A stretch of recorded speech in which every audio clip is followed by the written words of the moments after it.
some real talk. Oh, I need some real talk. Give me some of that real talk.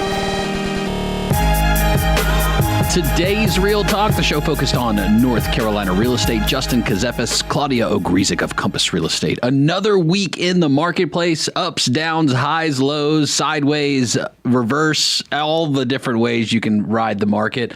Are the trains still flowing on the tracks at all, or is it pretty much just a discombobulation? On my way here, I was listening to a loan officer saying it's crazy, and we know that. Some houses going for way above, multiple offers, crazy due diligence fee, and some sitting on the market with zero showing. So we are all over the place. Okay, you mentioned due diligence fees for, let's call it 3 years now. And I want to say astronomically, the market will determine what it'll bear. Very higher than normal, and are we almost to a new normal becomes the question, due diligence fees in contracts. Are we still seeing what would be, at least in past here in our marketplace, still high due diligence is being offered? Yes, I wonder if we'll ever be back to the low numbers that nowadays seem impossible. Like $500. Oh, I can't. $100. I can't think of 500, 1,000. Like you don't see that anymore. We put a house under contract. I have the buyers, and it was $5,000, and the house is 400 and some. 450, and it's a 5,000 due diligence. We try less, but I'm like, look, just because it doesn't happen anymore, I had the conversation with my clients.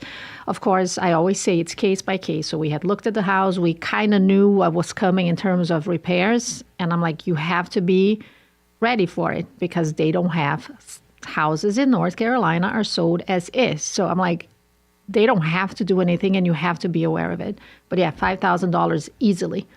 And for $1 million, 1.5, 2 million, you see easily 50,000. I'm closing on a house tomorrow, and I don't know how.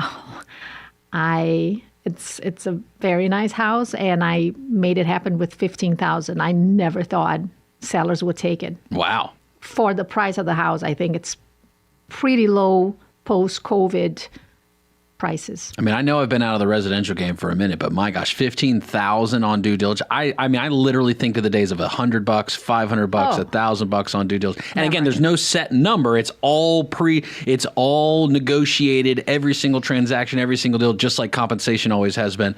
It is all negotiated. But what you see in the marketplace consistently, that number has shifted dramatically. Easily $2,500, $3,000, $5,000, even for cheaper, $250,000, $300,000.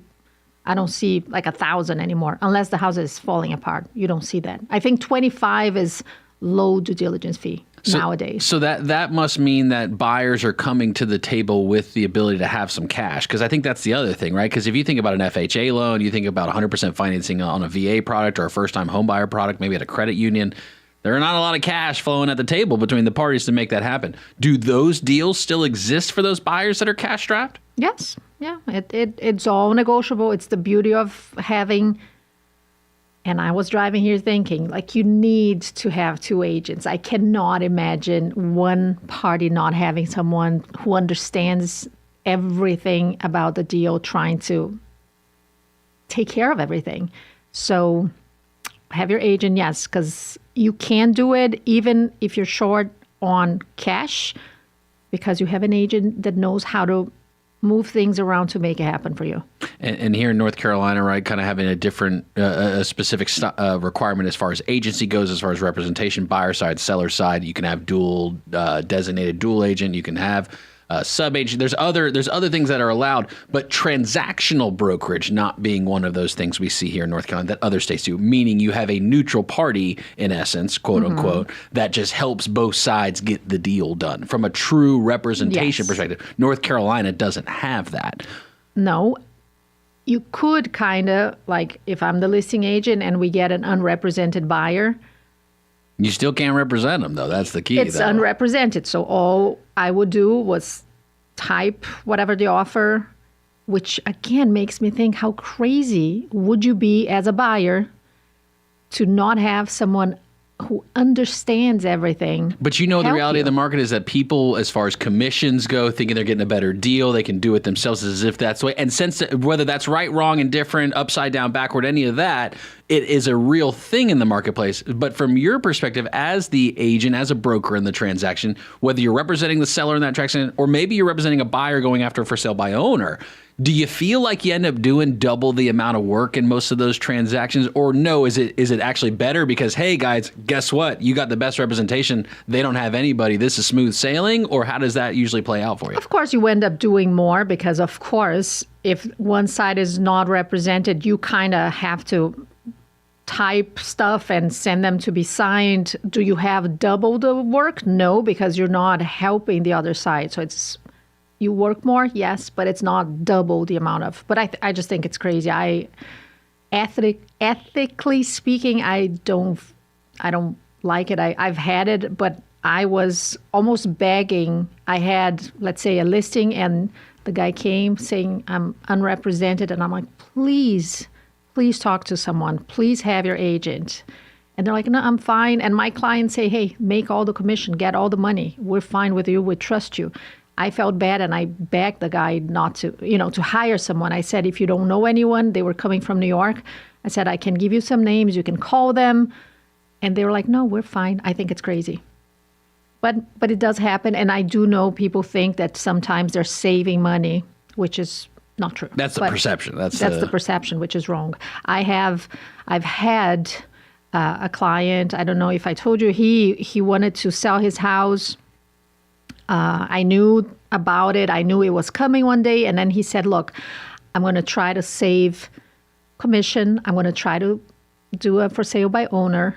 And then he called me, I don't know, like a week later. He was like, I'm being bombarded with like ridiculous lowball offers. And he ended up listing. And after paying commission, he walked away with, I think, $50,000 more than he would have made net amount going for sale by owner. Why? Because I knew how to price. I knew how to negotiate. I knew how to say no to buyers and push and be firm. And he walked away after paying commission, after everything. I put side by side, and he made $50,000 more. The right agent matters. It's also interesting, not in a politics kind of way, but from a policy perspective from this compensation whole shift that's happening. The idea being, okay, well, this is going to enable more competition and help people in the marketplace. I don't know what the idea was here, because really, doesn't this just make it, okay, the sales prices aren't going down.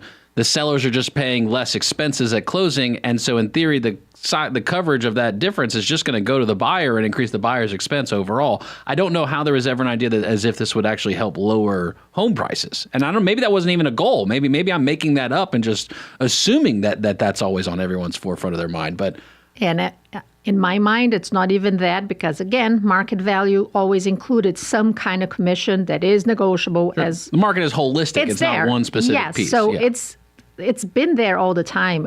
And I will keep saying over and over again, for me, it's never the seller paying, it's the buyer paying coming out of the seller side, but it's the buyer paying for the house. So it's one of those where it's like an accounting principle as far as whose side it's on, but practically speaking in the deal, where does the coverage of the funds come from? It's always a very interesting conversation. In my mind, it's been always the buyer. But is it the seller's responsibility to pay for the buyer? So again, how it's listed mathematically versus practically how it flows. No. But what do we know? They don't ask me my opinion. Absolutely not. We want to find out about Maintenance Monday. That's coming up later on.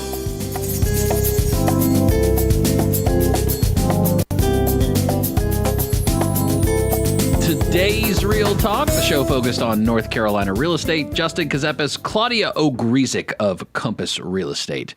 All right, so we've solved the market in the first segment of the show, already got it down. We understand how to bring balance back to what is the market value of the house. I'm so glad we caught that. If you missed that, you can go back and listen to it anytime wherever you get your podcasts and the WSIC News app. But for now, we've got to keep going forward with the marketplace. Part of the market, we left off last week with a conversation kind of about transportation. Do you remember us having the conversation about transportation?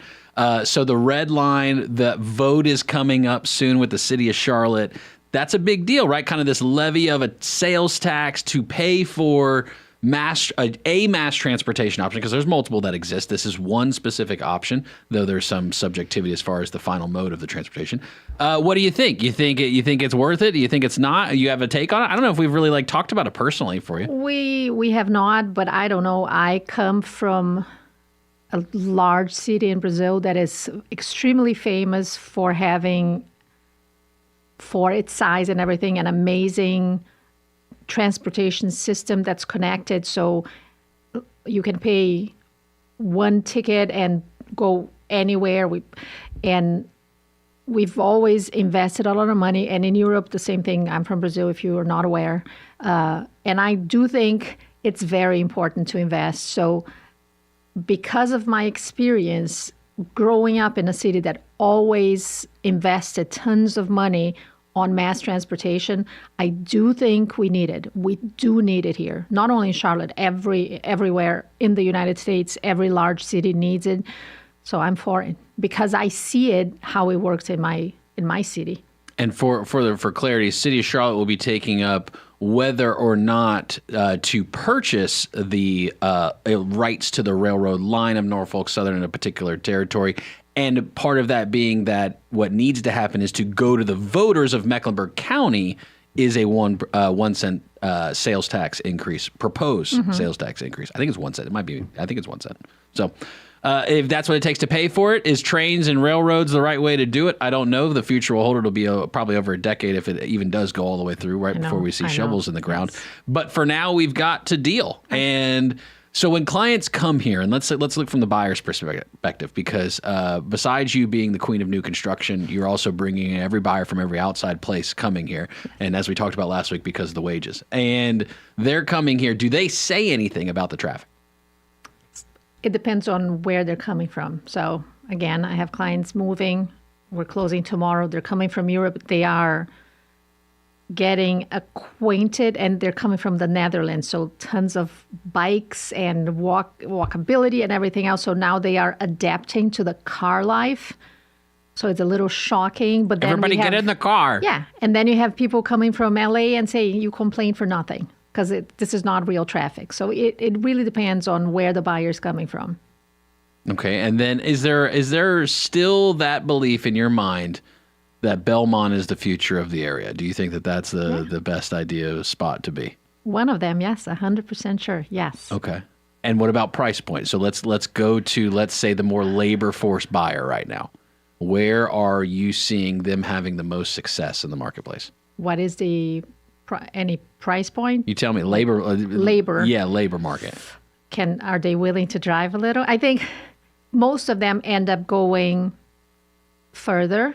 I would say many of them, of course, or all of them, want easy access to highway. So yes, anything surrounding 85, for instance, Gastonia, Dallas, Stanley, Belmont, if you can find something affordable, because those days are gone. And going the other way, Kannapolis, China Grove, Salisbury, Rockwell, Granite Falls. So if you want to drive a little, this is where I see most people, because the 77, I think, is pretty expensive already. So maybe Statesville, but other than that, I would go 85. And I would say most people on a budget or a tighter budget are getting on the 85, 85 corridor, yes. Yeah. Okay, so there is a marketplace for them out here. There just has to be compromises. Yes. Location obviously is a factor of price. And our lives are all about compromise no matter what. So yes, for buying a house, and I always say it's, especially first-time buyers, this is the first house. It's your first step towards the one. So. And that's okay.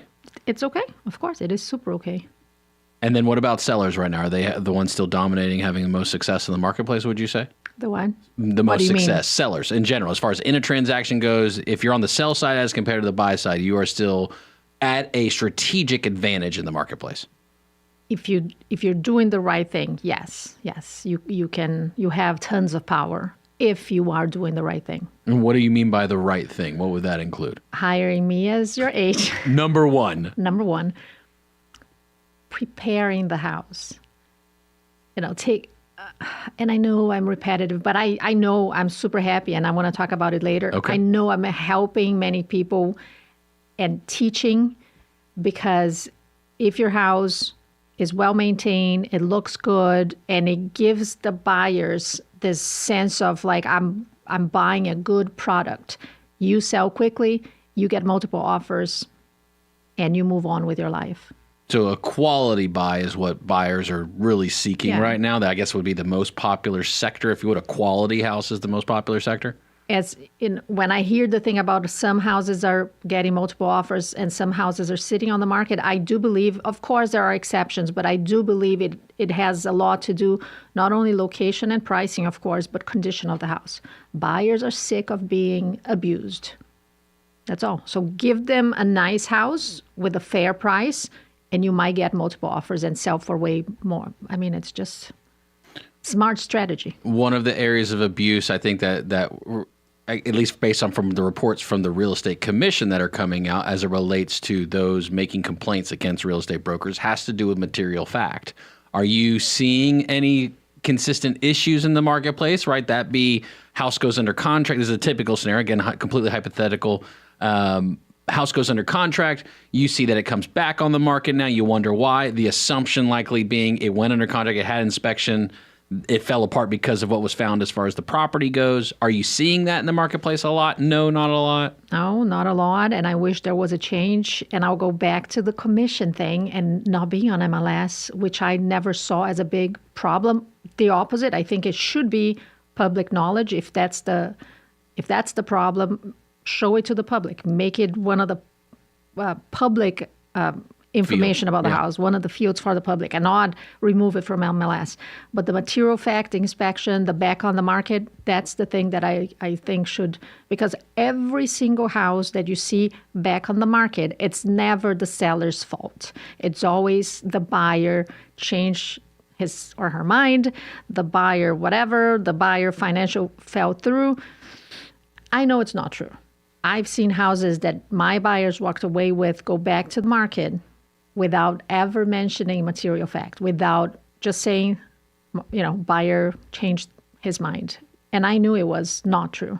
So I do think that there should be a change in the material fact area instead of the commission or anything else. I think this is a major problem. And you wonder how can it be documented the right way? Because the inspection report itself, not even the buyer has to release the inspection report to a seller when making the request. But they could.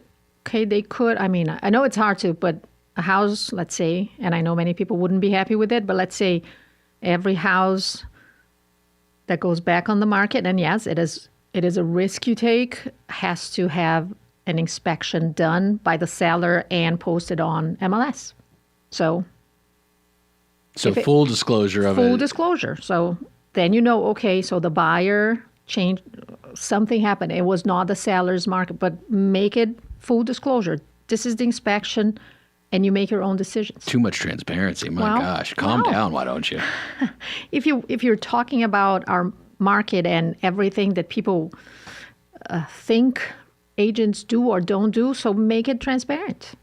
Let's show it. And this is something. One of the deals not all the deals, when I say the right agent matters.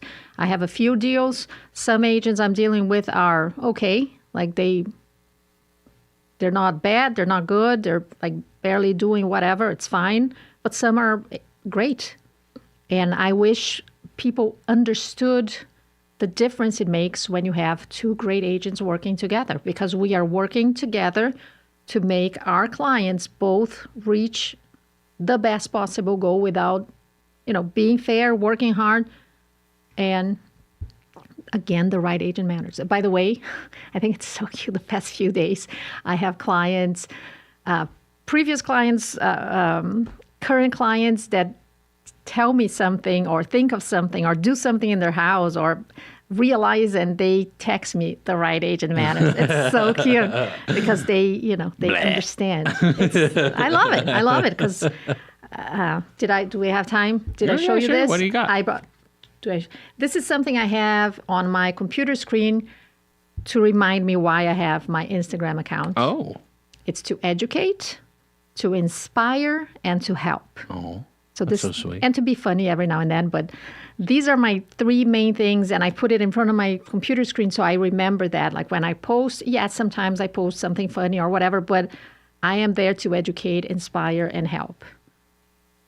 Well, then you got to share with us, and let's do it on the other side of the break. Okay. What are some of your favorite posts that you've done that do each of those, or how have you done that? Because as a broker in the marketplace, right, that's a unique perspective to have of, okay, beyond just the individual representation of the clients, you see it as, hey, we need to understand what's going on in the marketplace as a whole, and that is a unique approach, and you do care about seeing the market as a whole continue to rise up, and that's a good thing. Also, let's talk a little bit about investing. I think that that's an interesting subject in this market right now in particular, and is it still possible? Can you still invest in real estate even today? And Claudia says she's got the answer on that, clearly.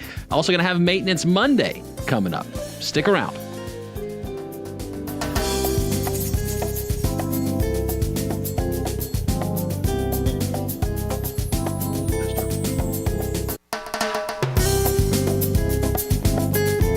Today's Real Talk, the show focused on North Carolina real estate. Justin Ckezepis, Claudia Ogrizek of Compass Real Estate. All right, so when you make content for your Instagram, you said that you've got 3 main things that you pretty much want every single piece of content that you're putting out to reflect. Is that an accurate statement? Maybe one more of being silly, we'll say. Yes, I wouldn't say 100%, but 90% of what I want to do here is to either educate, inspire, or help. Educate, inspire, or help. Okay, so how do you think your role is as a broker in the marketplace, as a realtor in the marketplace, overall, even if it's not your client? How are you trying to achieve that with your social media? So I'm going to start with inspire. When I mean inspire is, there are so many, but I want to create in people the pride of home ownership. I think this is a big accomplishment, and if I'm talking to homeowners, my clients or not, I want to inspire them to take care of their house. That's why I always talk about maintenance. I want to inspire them to, I did the other day, pay a little more of your principal and save tons of money, and possibly invest. I want to inspire them to talk to friends about how good it is to buy a house because you save money, you are creating something for your kids or your dogs or whatever. So this is one of the reasons why I want to help by teaching, even though I'm not a GC, even though I'm not a financial advisor, but teach them a little about the good things about owning a house, right? How to a little manage your money, how to create a legacy for the people you love. Teaching maintenance, teaching tools to save money, like people that get a loan that's less than 20% down, you have to pay PMI. So I help them by making them aware that you can't drop the PMI after a while, depending on certain things that a regular person doesn't know.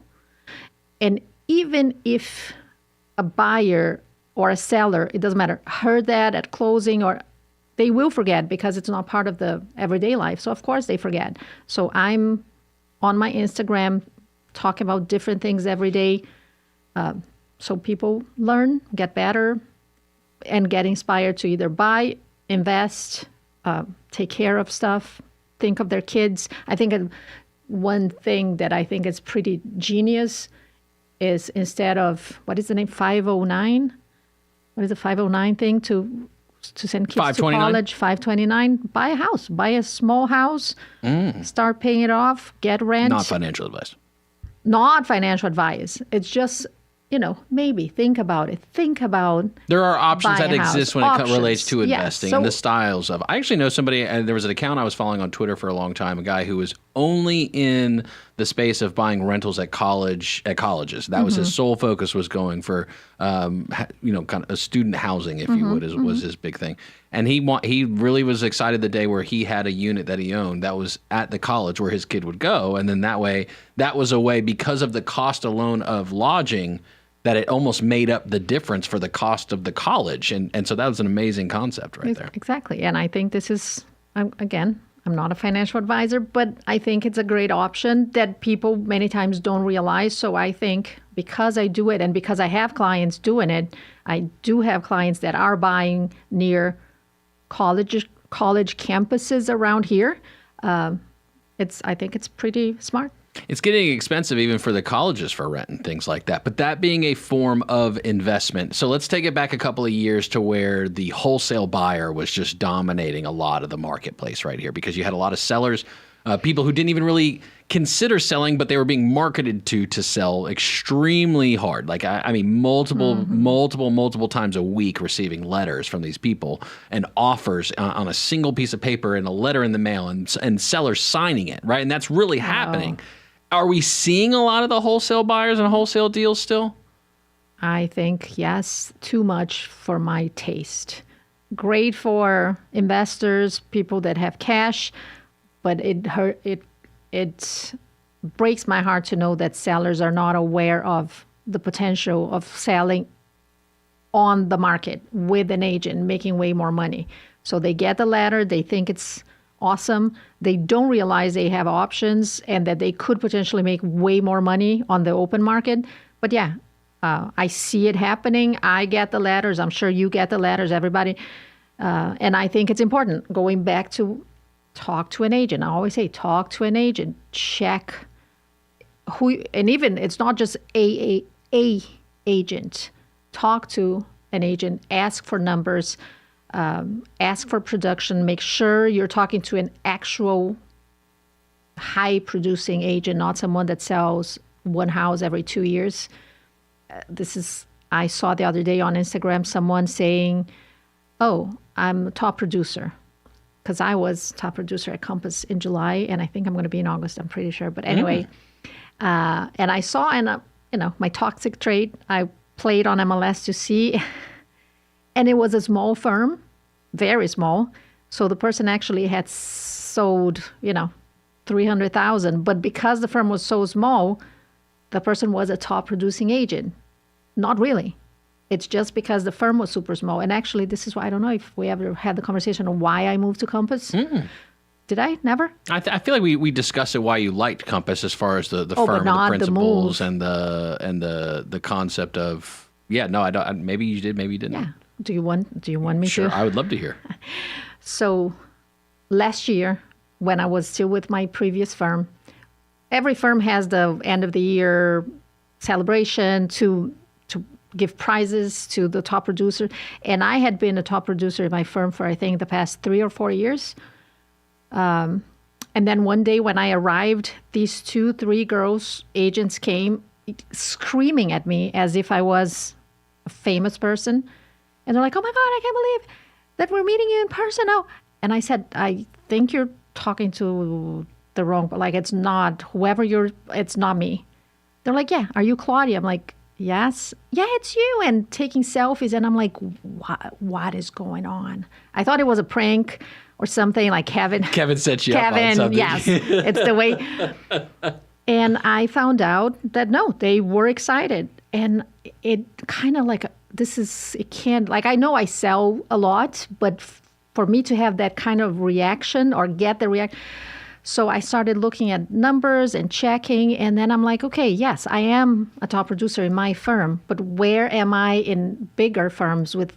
So I started researching the highest producing firms in our area by agent, because of course there are offices with like 18,000 agents. So if you look at the numbers, you think great, but per person, right?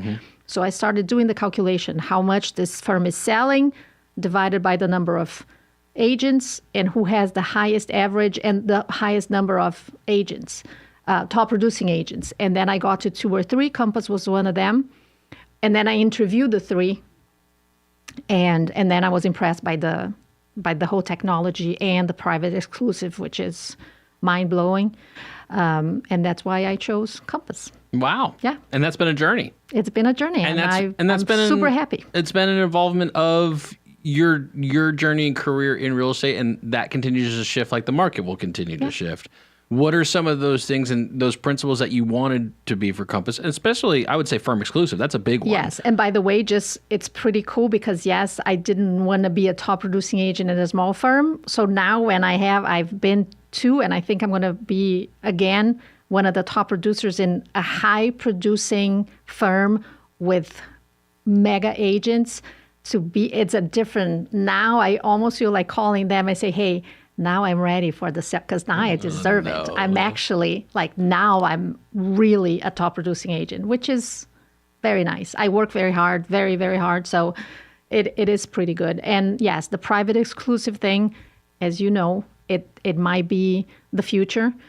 And because we have so many great agents, we have many private exclusives, meaning only Compass clients get to see some of the houses that are for sale.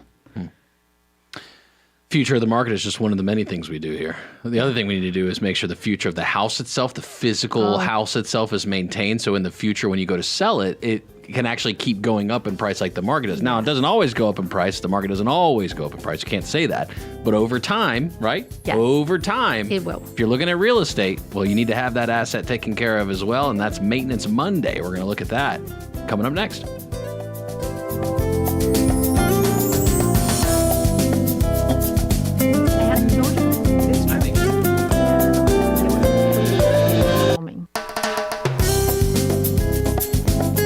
Today's Real Talk, the show focused on North Carolina real estate. Justin Ckezepis, Claudia Ogrizek of Compass Real Estate. Rocking and rolling through the day. That might be what was happening during the summertime while kids were at home, sitting around doing absolutely nothing with their lives. And now they're back in school. Everyone's back. And so you've got to maybe have an empty house that you're looking at a little bit more during the week. And you're saying, wow, we need to maintain this thing a little bit. We need to figure out what happened this summer when everyone was running around like a bunch of chickens with their heads cut off. And what do we do, Claudia? What do we need to take care of? What maintenance Monday do we need to take care of this week? So inspired by a few stories I posted last week, I'm going to talk about exterior. Ooh. If people follow me, they probably saw, I don't know if it was like Tuesday or Wednesday, I posted an outlet cover that I had, exterior outlet cover that I had in my house that had been there since I got the house.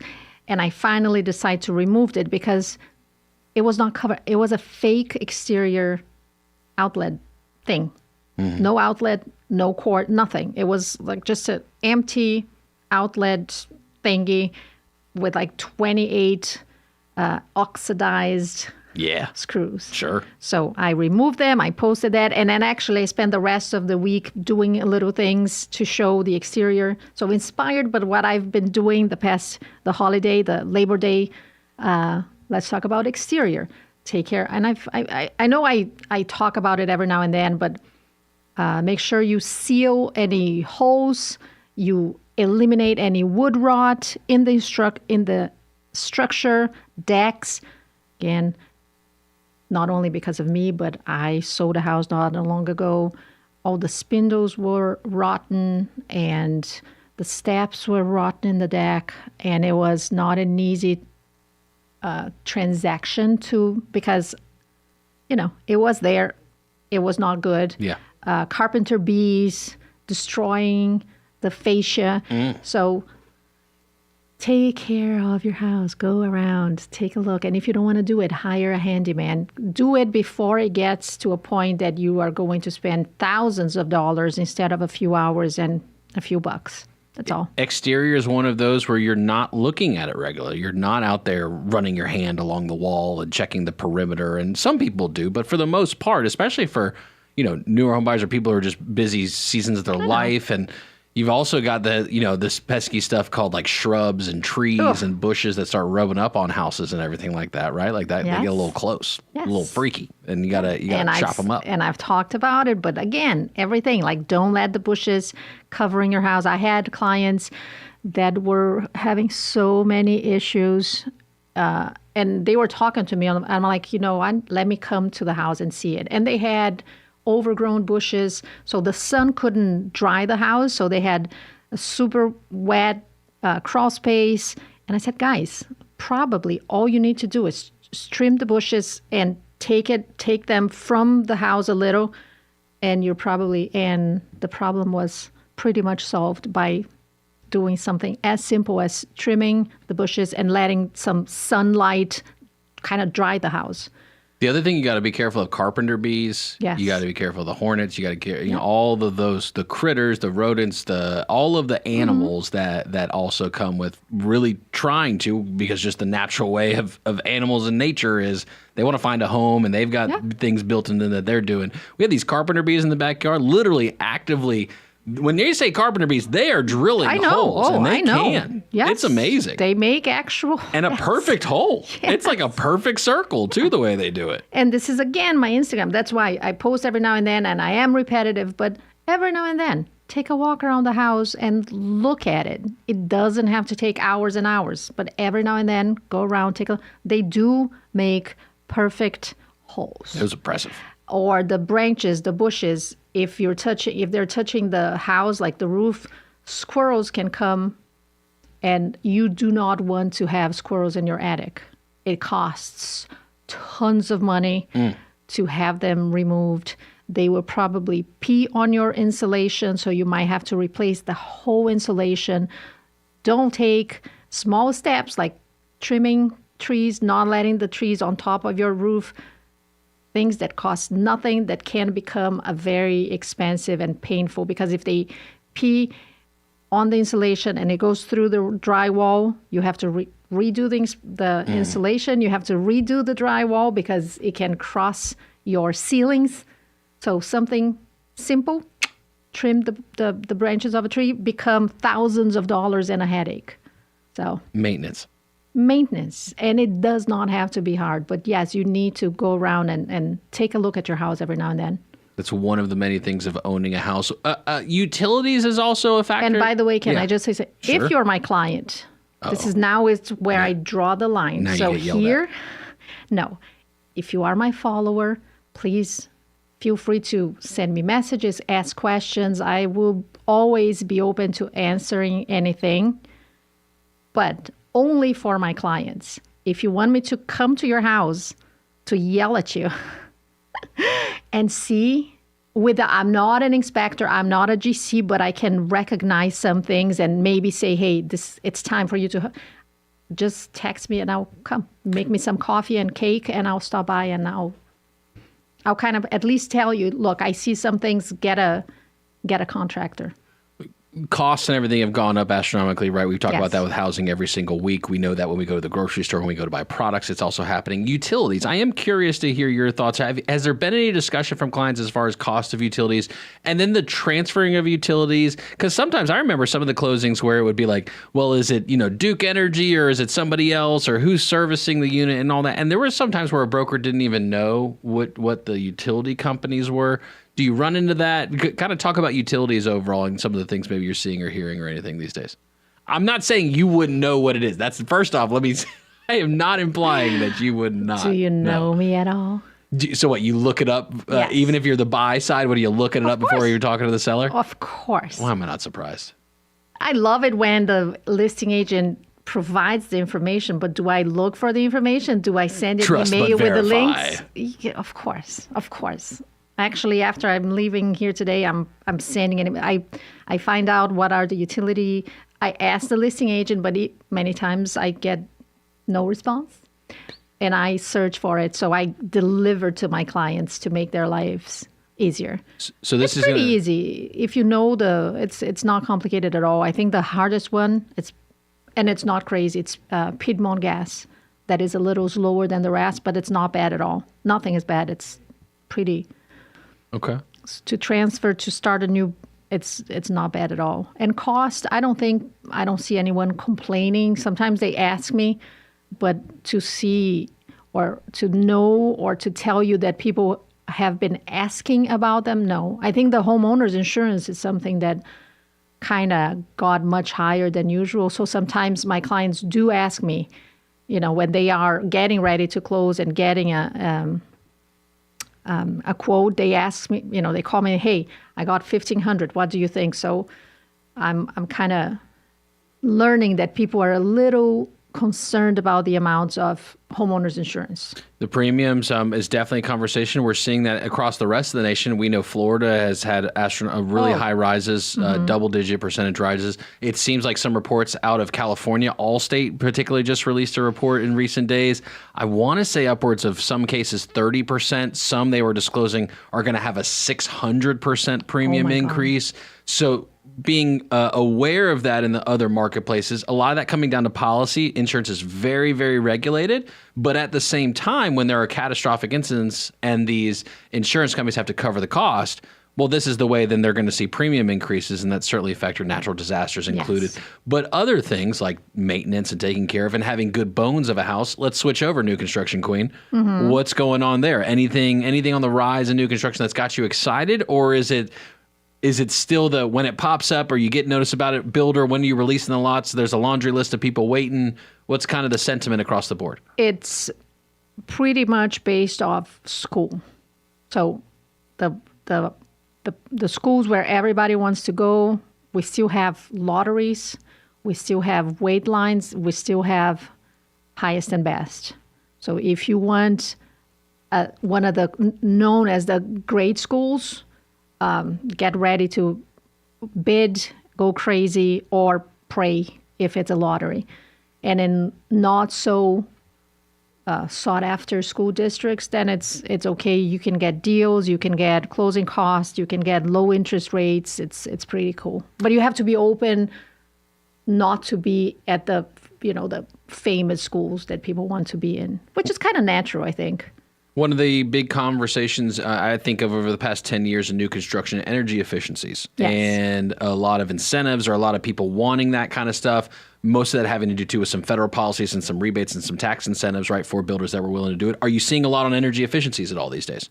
Not as much as I would like. I love the idea of a highly efficient greenhouse. I don't see it happening as much at all, as much as I would like. There is one builder that does that. It's pretty cool what they do. Their house is a sprayed foam, completely sprayed foam. So, and I check with my clients. I'm like, is it true? And they're like, yeah. You mean insulation or? The full house. Everything is sprayed foam. All the walls, the attic. You can actually open the attic and leave it open in the winter, in the summer, and it doesn't affect the temperature. Pretty cool. But it's one builder that does it. Can I say the name? You say Meritage Homes. Meritage Homes yes, is doing spray foam they do a pretty insulation. Cool, yes. And I do check on my clients. I'm like, is it true? And they're like, yeah, we pay nothing for power. It's pretty amazing. Very efficient as far as the spray foam goes from an energy efficiency perspective, but very specific in when you have to do it. And if you don't do it in the beginning, my gosh, good luck doing it later. No, and you can't, because I thought about putting spray foam in my attic, and because I have a gas furnace, I'm not allowed. I didn't know that. Did you? Well, no, I did not know that. Mm-hmm. Well, what else we're not allowed to do? Continue on because the hour's over. Okay. Thanks for listening to another week of today's Real Talk. Justin Ckezepis, Claudia Ogrizek of Compass Real Estate, bringing us insight, expertise in the market, buying, selling, whatever it is you're doing. Happy Labor Day. Happy Labor Day. Always. We'll see you next week.